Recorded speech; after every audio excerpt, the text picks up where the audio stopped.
Since January, when we last talked, we saw all sorts of adjustments to recessionary odds by all of the major sources. And so, in your opinion, what do you think would have to happen for us to enter a recession either this year or towards the beginning of next year? It's hard to envision a scenario where that happens this year. I think going into the early next year, it's pretty, I think it's going to drop off in consumption across most goods categories. You're not going to look at the trailing 25 or 30 years and maybe less scientific, but for the last 6 or 7 recessions, there was a period of time called 2 to 3 to 4 quarters where the direction of consumption slowed down. It wasn't deflation, but it was slowing down. Well before we landed in the front end of a NBER designated recession. And so the last few quarters going through kind of the post-COVID correction, you look at the direction of that consumption line is kind of one of the first things I look at, where until it bends lower, you can't start that clock for 2 to 3 quarters before you expect a recession. And it hasn't bended lower yet. I think that's been the big surprise for me the last couple of quarters, where you had the big surge during the COVID years where we went out and kind of bought everything, all the goods because we couldn't consume services.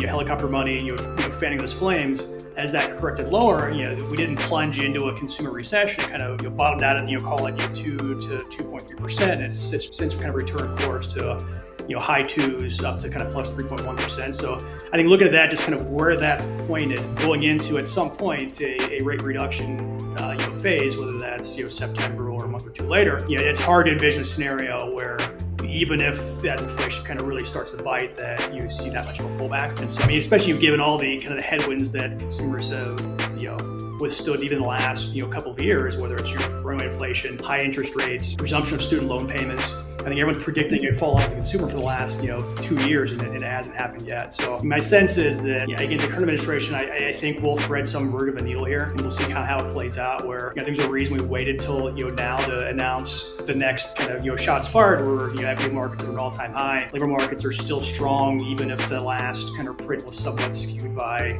strengthening, government employment. And so, I don't think the administration has any intent of, plunging the U.S. into a recession. I think we'll thread some version of a needle. So, I'm overall still pretty bullish on the U.S. consumer and kind of where this goes, but that remains to be seen.